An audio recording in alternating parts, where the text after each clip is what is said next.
नमस्कार बंधू भगिनींनो, आपल्या सगळ्यांचं सहर्ष स्वागत आहे स्वास्तिकम या माझ्या चॅनलवर। आज मी आपल्या सगळ्यांसाठी घेऊन आलेली आहे श्री शिवलीलामृत कथासारातील 10वा अध्याय।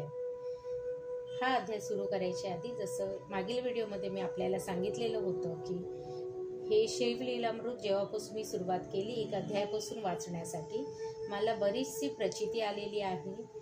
शिवशंभू माझ्या पाठीशी आहेत आणि बऱ्याचशा माझ्या समस्यांचं निरसन झालेलं आहे।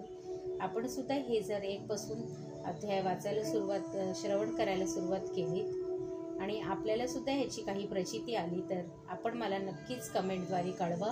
आणि आपल्याला जर माझा चॅनल खरंच आवडत असेल तरच आपण माझा चॅनल लाईक करा, सबस्क्राईब करा आणि शेअरसुद्धा करा तुमच्या आप्तजनांबरोबर, जेणेकरून त्यांच्या आयुष्यातले पण जे काही अडीअडचणी आहेत ते शिवशंभू दूर करू, हीच त्याच्या चरणी प्रार्थना। ओम नमः शिवाय, ओम नमः शिवाय, ओम नमः शिवाय, ओम नमः शिवाय, ओम नमः शिवाय, ओम नमः शिवाय, ओम नमः शिवाय, ओम नमः शिवाय, ओम नमः शिवाय, ओम नमः शिवाय, शिवाय। तर चला मग आज आपण अध्याय 10वाला सुरुवात करूया। ओम नमः शिवाय। अध्याय 10वा, शारदा आख्यान।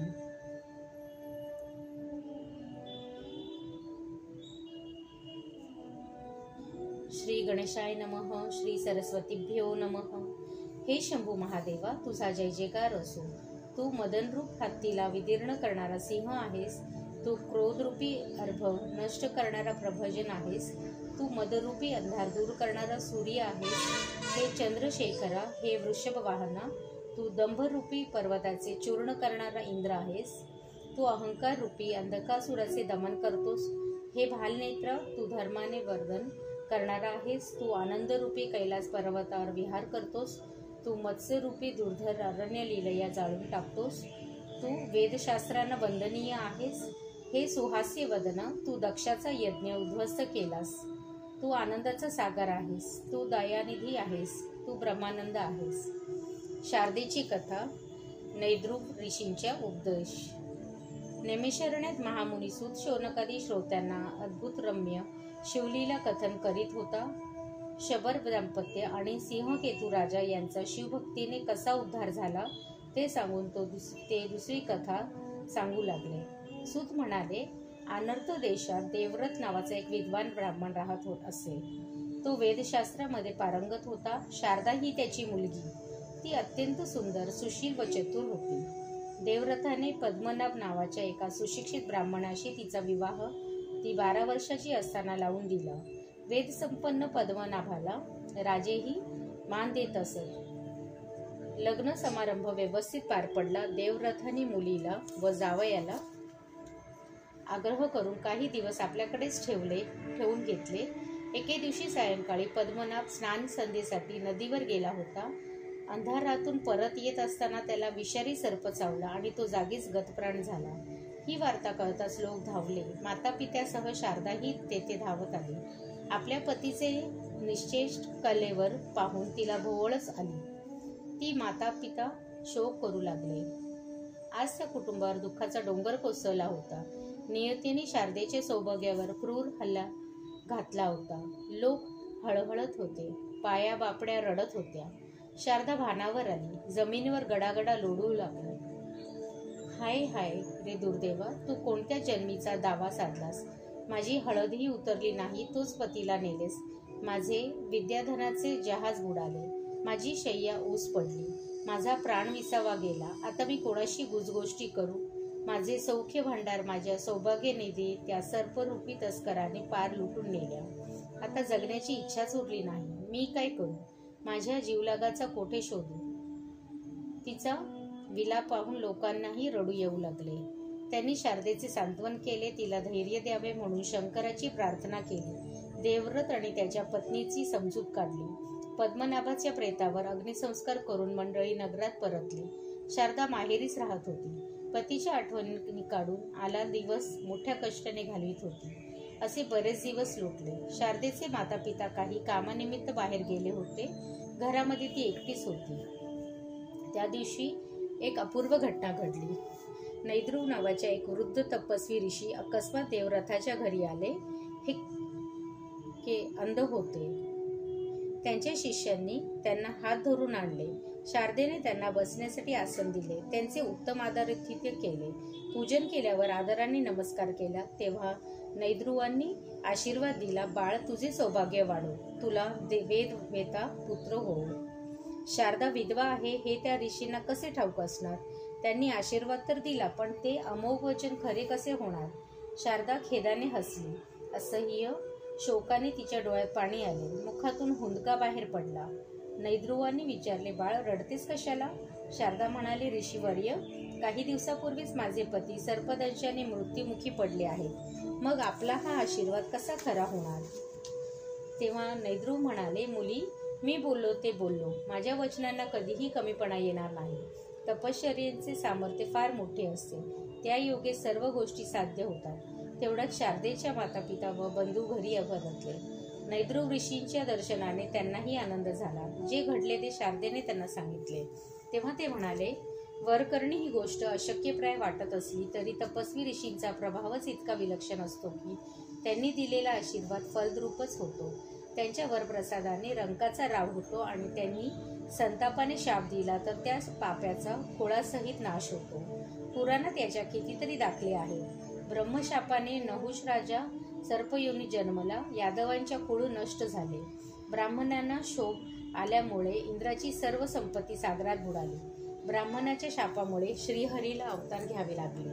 परीक्षित राजाला तक्षकाच्या दंशाने मृत्यू आला आणि स्त्रिया असूनही पंडूराजाचा ब्रह्मचर्य पाळावे लागले. म्हणून ब्रह्मा, विष्णू व महेश यांनीही ब्रह्मशापाचे भय वाटते. जमदग्नी राग आला म्हणून त्याने स्वतःच्या 4 पुत्रांना दग्ध केले. कपिलाच्या शापाने 60,000 सगरपुत्र जाळून गेले. नारदाच्या शापाने उन्मंत कुबेरपुत्र वृक्षरूप झाले.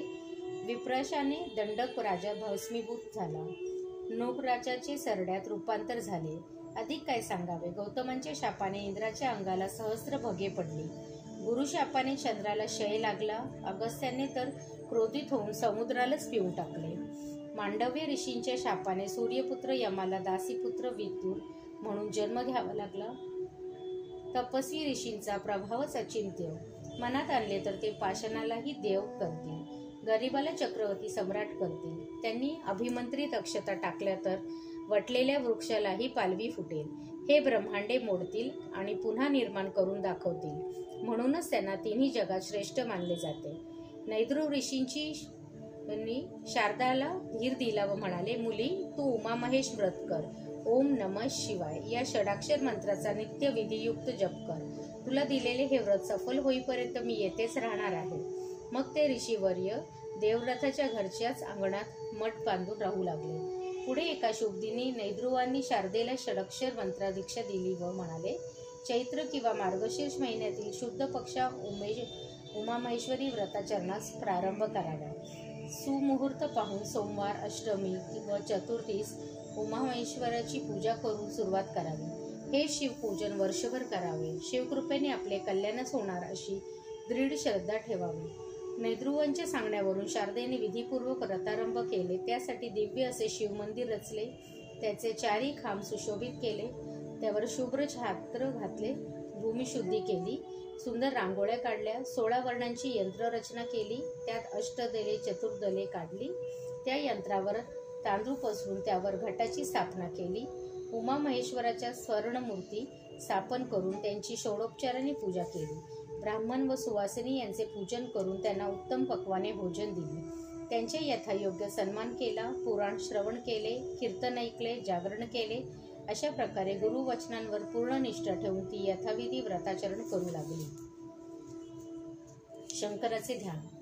सूत पुढे म्हणाले, श्रोते हो, शंकराची देहकांती कुंदू पुष्प, चंद्र, कापूर किंवा दुधाच्या फेसासारखी धवल आहे. त्याचे शरीर रजतासारखे शुभ्र आहे, जे ज्योतीसारखे तेजस्वी दिसते. तो कोटी सूर्याच्या एकत्रित प्रभेसमान वैदीप्यमान आहे.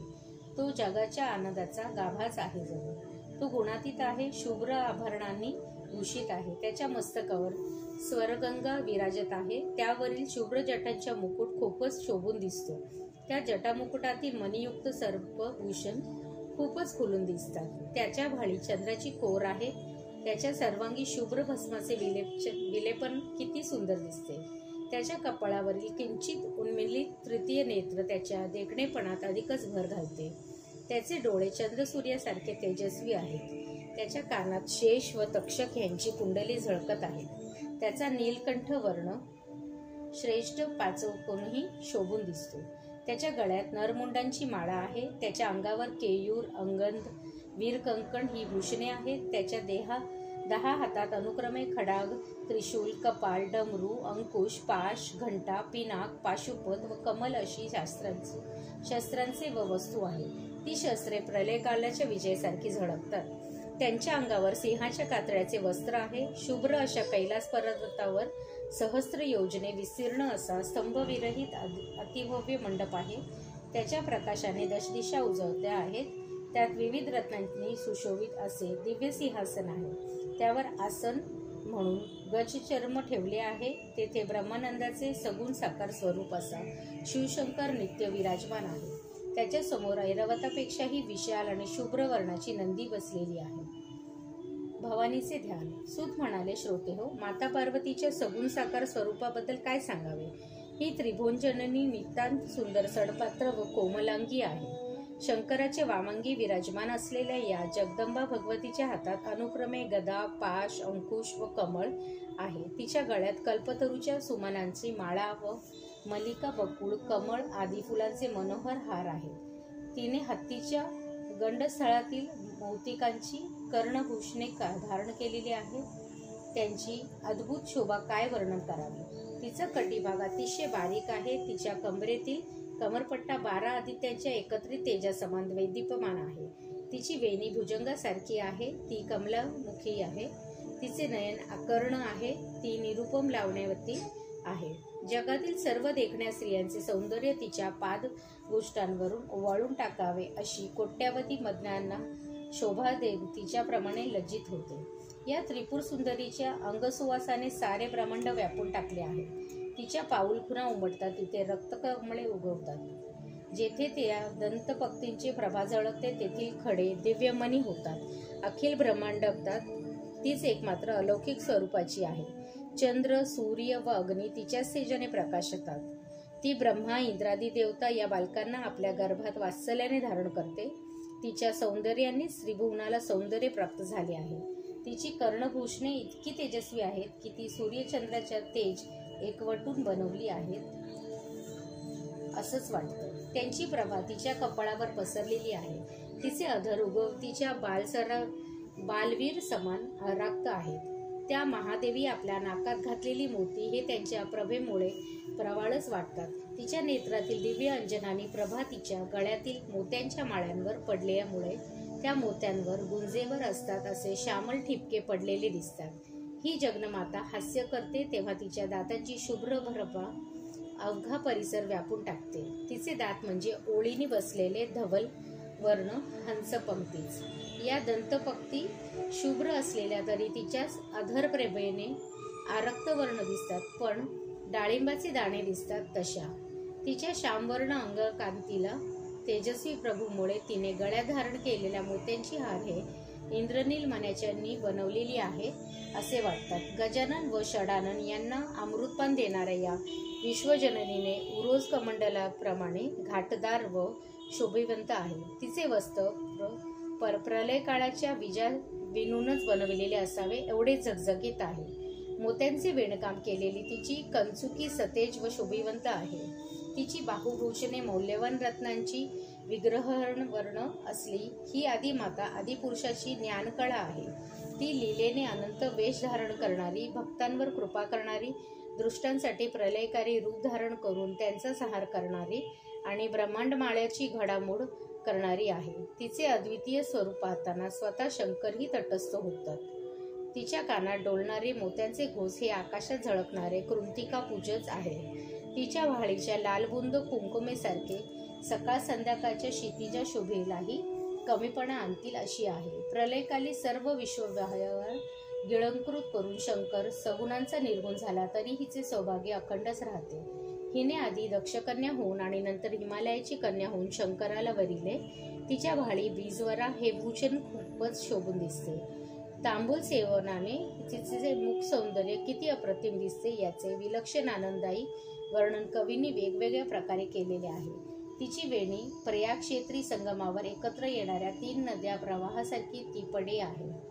तिच्या बाबतीत कृष्णवर्ण कुरळ्या कुंतलाची वेणी ही यमुना, त्यावर मारलेले शुभ्र फुलांचे हार ही गंगा व लाल फुलांचे हार म्हणजे सरस्वती असेही म्हणता येईल.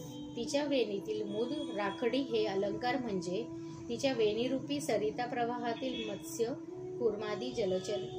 जिच्या केशाग्री बांधलेला गुच्छ म्हणजे सागर. तिच्या गळ्यातील मोहनमाळ ही जणू ब्रह्मांडाच्या मणी वाळूनच तयार केलेली आहे.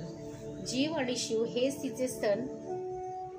तिने सावरून धरले ते हे 2 पक्षीच आहेत. जणू अक्षय सौभाग्याचे प्रतीक म्हणून तिने आपल्या हातात वज्रचुडे धारण केलेले आहे. तिच्या 10 बोटात 10 मुद्रिका आहेत. या 10 मुद्रिका म्हणजे तिच्या बंधूने विष्णूने घेतलेले दशावतारच आहेत. तिच्या पायातील रूपुरांचा मधुर ध्वनी ऐकून समाधी मग्न शंकर भानावर येतो. त्याच्या नेत्रांचे चकोर पक्षी तिचा मुखचंद्रमा पाहून धन्य होतात. एकनिष्ठ भक्त हेच तिच्या चरणाधुलीतील दोल्हारे जोडवी आदी अलंकार. सूत म्हणाले, श्रोते हो, मी तुम्हाला शिव पार्वतीचे सगुण साकार दिव्य स्वरूप कसे आहे हे वर्णन करून सांगितले. उमा माहेश्वराचा व्रत करताना शिव पार्वतीचे हेच दिव्य स्वरूप शारदा मन चक्षुसमोर आणून त्यांचे ध्यान करीत असे. अशा प्रकारे शारदेने वर्षभर व्रताचरण केले.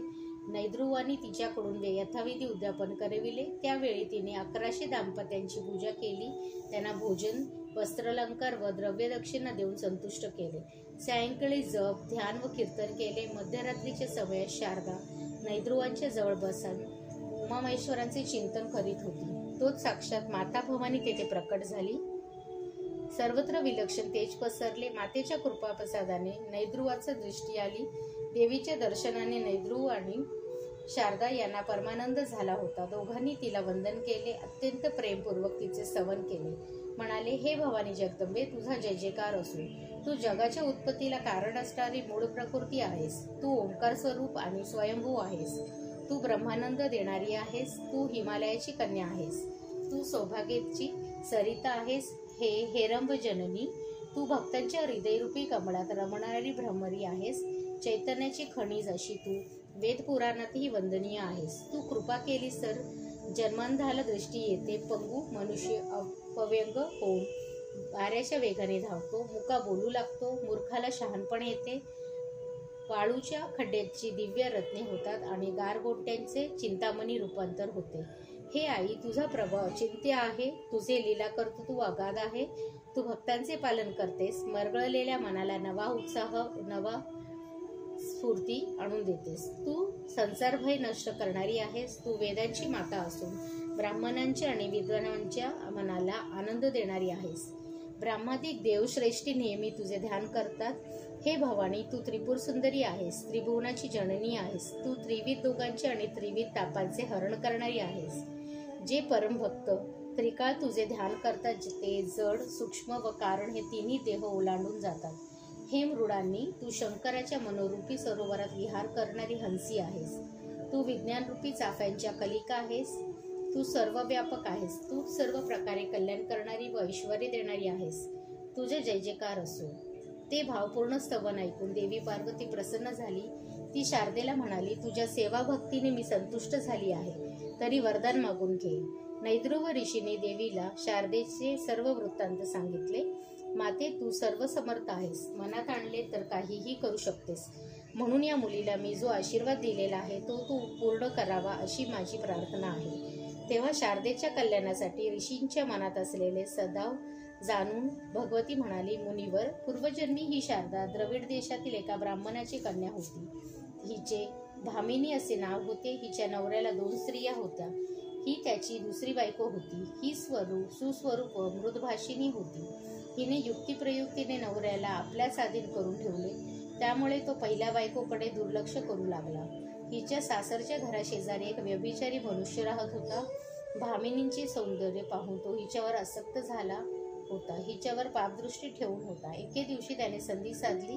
आसपास कोणी नाही असे पाहून त्याने हिच्याबरोबर अतिप्रसंग करण्याचा प्रयत्न केला, पण हिने दाद लागून दिली नाही. त्याला झिडकारले, कठोर शब्दात त्याची निंदा करून त्याला घालवून दिले, पण हिच्यासाठी तो झुरतच राहिला आणि अंती हीच ध्यास घेऊन मरण पावला. हिच्यामुळे सवतीला पतीचे प्रेम व सौख्य लाभले नाही, म्हणून तिनेही हिला तू विधवा होशील असा शाप दिला.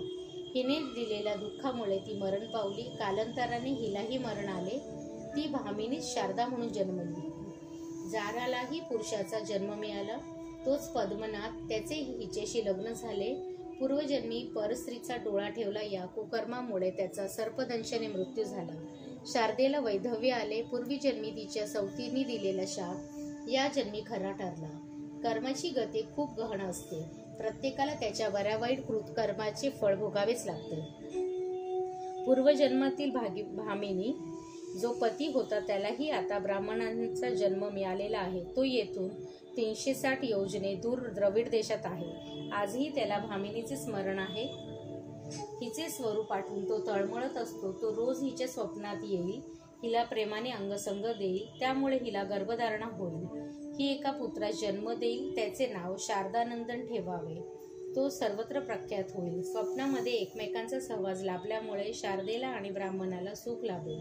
बोलणे पूर्ण होताच भवानी अंतर्धान पावली. भगवतीच्या आशीर्वादाने शारदेला पुढे स्वप्नात तसाच अनुभव येऊ लागला. द्रविड देशातील तिचा पती तिला स्वप्नामध्ये भोगदान देऊ लागला. या संबंधातून शारदेला दिवस गेले. ही गोष्ट समाजाला कशी पचणार, ते तिची निंदा करू लागले. शारदेचे सासू सासरे, दीर, आप्त, सोयरे देवरथाच्या घरी येऊन थडकले. ते सर्वजण शारदेला दूषणे देऊन लागले. शारदेने आणि तिच्या घरच्यांनी त्या सर्वांना वस्तुस्थिती सांगून समजवण्याचा खूप प्रयत्न केला, पण व्यर्थ. तिला देवीचे दर्शन झाले. स्वप्नात ब्राह्मणाचा सहवास लाभून गर्भधारणा झाली. या कथांवर त्यांचा विश्वास नसेना. लोक तिच्यावर व्यभिचाराचा आरोप करू लागले. तिचे नाक व कान कापून तिची गाढवावरून धिंड काढण्याची भाषा करू लागले. तोच आकाशवाणी झाली. शारदेला दोष देऊ नका, ती म्हणते तेच सत्य आहे. पण संतापलेल्या लोकांनी ती आकाशवाणी ही कपटाचा खेळ वाटला. त्यात एक पुण्यवान आणि विवेकी वृद्ध मनुष्य होता. शारदेची बाजू घेऊन तो लोकांना म्हणाला, बाबांनो थांबा, आतातीयपणा करू नका. ईश्वर मायेचे कर्तृत्व अचिंत्य आहे, अगाध आहे.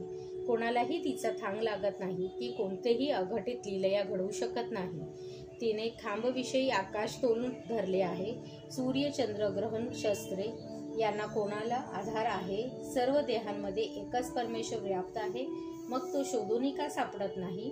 पंचमहाभूताचे परस्पर वैर सर्वश्रुत आहे, मग ती शरीरामध्ये परस्परांची एकरूप होऊन गर्भातील बाळ कसे मोठे होते, त्याच्या चेतना कोठून येते, त्याला हातपाय व अवयव कसे प्राप्त होतात, तेथे त्याचे रक्षण कोण करते, काळ्या खोडातून व फांद्यातून हिरवी पाने कशी प्रकट होतात, त्याची फुले व फळे विविध रंगी, विविध आकाराची, विविध गुणधर्माची कशी, विचार करून बुद्धी कुंठित होते. हेच तर ईश्वराची सत्तेची आघात सामर्थ्य आहे. तो जगन्नाथ काय करू शकत नाही ते विचारा. पूर्वी युगकेतू राजाचे वीर्य जलात पडले होते. ते जल एका वैश्याने प्राशन केले. तिला गर्भधारणा होऊन तिने एका उत्तम आणि गुणवान पुत्राला जन्म दिला. विभांडकाचा वीर्यांश जलात पडला.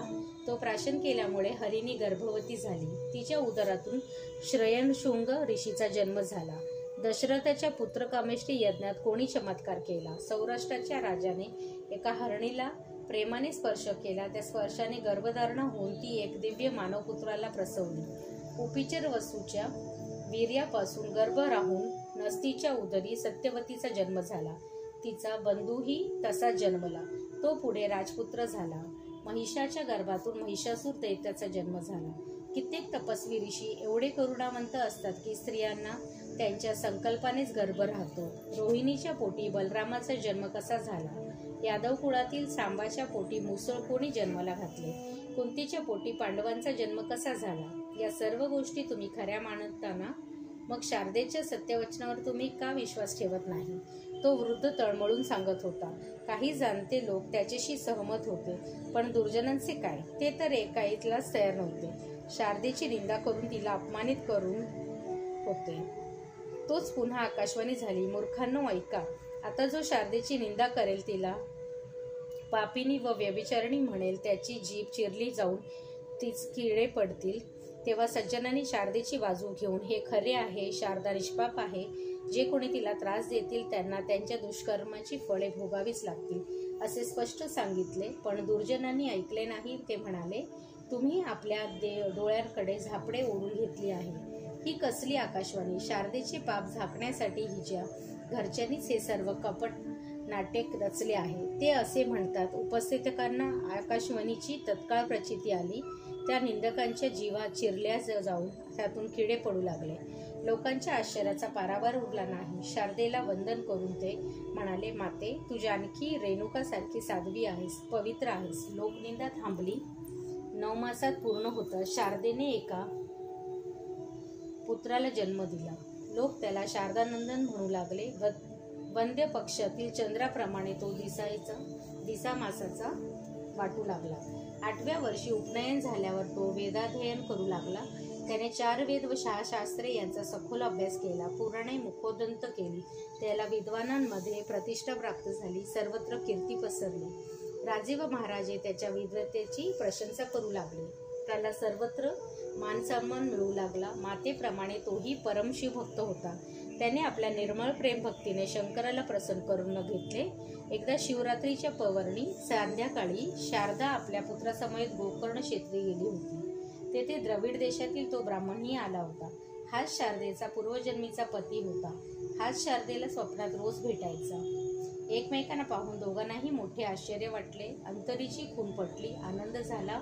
शारदेला देवीने पूर्वी सांगितलेले वचन आठवले. ती म्हणाली होती, मुली, गोकर्ण क्षेत्री तुझी व तुझ्या पतीची गाठभेट होईल तेव्हा उमा महेश्वराचे अर्धे पुण्य तू त्याला दे. त्याचा पुत्र त्याच्या स्वाधीन कर. त्याच्या सानिध्यात 4 महिने राहून त्याची सेवा कर. व्रतस्थ राहा. समागम करू नकोस, म्हणजे तू शिवलोकी जाशील. त्याप्रमाणे शिवरात्रीची यात्रा झाल्यावर शारदेने पतीला वंदन केले. उमा महेश्वराचे व्रते अर्धे पुण्य त्याला संकल्पपूर्वक प्रदान केले. पुत्राला त्याच्याकडे सोपवून त्याचा प्रतिपाळ करण्यास सांगितले. मग तीही त्याच्याबरोबर द्रविड देशात गेली. व्रतस्थ राहिली. तिचा पुत्र शारदानंदन त्या दोघांची शिवपार्वती समजून सेवा करीत असे. महापंडित, सेवा भावी, कीर्तिवान आणि मातृपितृभक्त असा पुत्र लाभणे म्हणजे भूलोकीचे सर्वात मोठे भाग्य. शिव आणि भवानी यांच्या कृपाप्रसादाने शारदेला हे महादंब्य प्राप्त झाले. जो आपल्या आईवडिलांची सेवा करीत नाही, त्यांचे ज्ञान, त्यांची तपश्चर्या, त्यांची विद्या, त्यांचे मोठेपणा, त्यांचे भाग्य या सर्व गोष्टी व्यर्थच होतात. जो पत्नीच्या सगळ्या सोयऱ्यांना आपल्या घरी मानापानाने ठेवतो, त्यांना हवे नको ते पाहतो, पण आपल्या जन्मदात्यांना विचारित नाही, त्यांना दुःख देतो, कष्ट देतो, अन्नपाणीही देत नाही, त्यांना अपमानित करून बाहेर घालवितो, त्यांना जिव्हारी लागले असे बोलतो, तो नराधमच. जो षडशास्त्री असला तरी चांडाळहूनही अपवित्र होईल. त्यांची तोंडेही पाहू नये. त्याचा स्पर्श म्हणजे विटाळ. त्याचा चुकून स्पर्श झाला तरी सचेल स्नान करावे. अशा कृतज्ञ व महादोषी मनुष्याला यम भयंकर नरक यातना देतो. असो, शारदेचा पतीही महातपस्वी आणि योगी होता.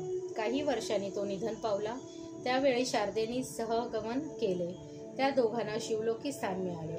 श्रीधर कवी म्हणतो, श्रोते हो, शिवलीलामृत हे एका सुरस आणि दिव्य रसायन आहे. रोगाने ग्रस्त झालेला कोणीही याचे सेवन करावे, त्याला आरोग्यासह शिवपदही प्राप्त होईल. ज्याची पूर्वपुण्याई थोर आहे त्यांनाच याची गोडी मिळते, पण ज्यांचे मरणच जवळ आले आहे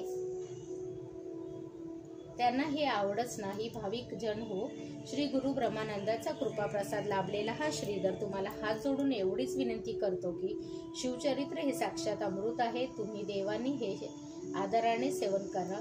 तुमच्यातील पुढील अध्यायातील कथा खूपच सुरस आहे. तिच्या श्रवण पठणाचा श्रोता आणि वक्ता पावन होईल. स्वतः शिवपार्वती त्यांचे रक्षण करतील. स्कंद पुराणातील ब्रह्मोत्तर खंडात असलेल्या शिवलीलामृत या महान ग्रंथाचा हा 10वा अध्याय अतिशय गोड आहे. शिवसज्जनांनी तो नित्य श्रवण पठण करावा. अध्याय 10वा समाप्त. श्री सांब सदाशिव पर्णमस्तु. शुभम भवतु, शुभम भवतु, शुभम भवतु. ओम नमः शिवाय. ओम नमः शिवाय.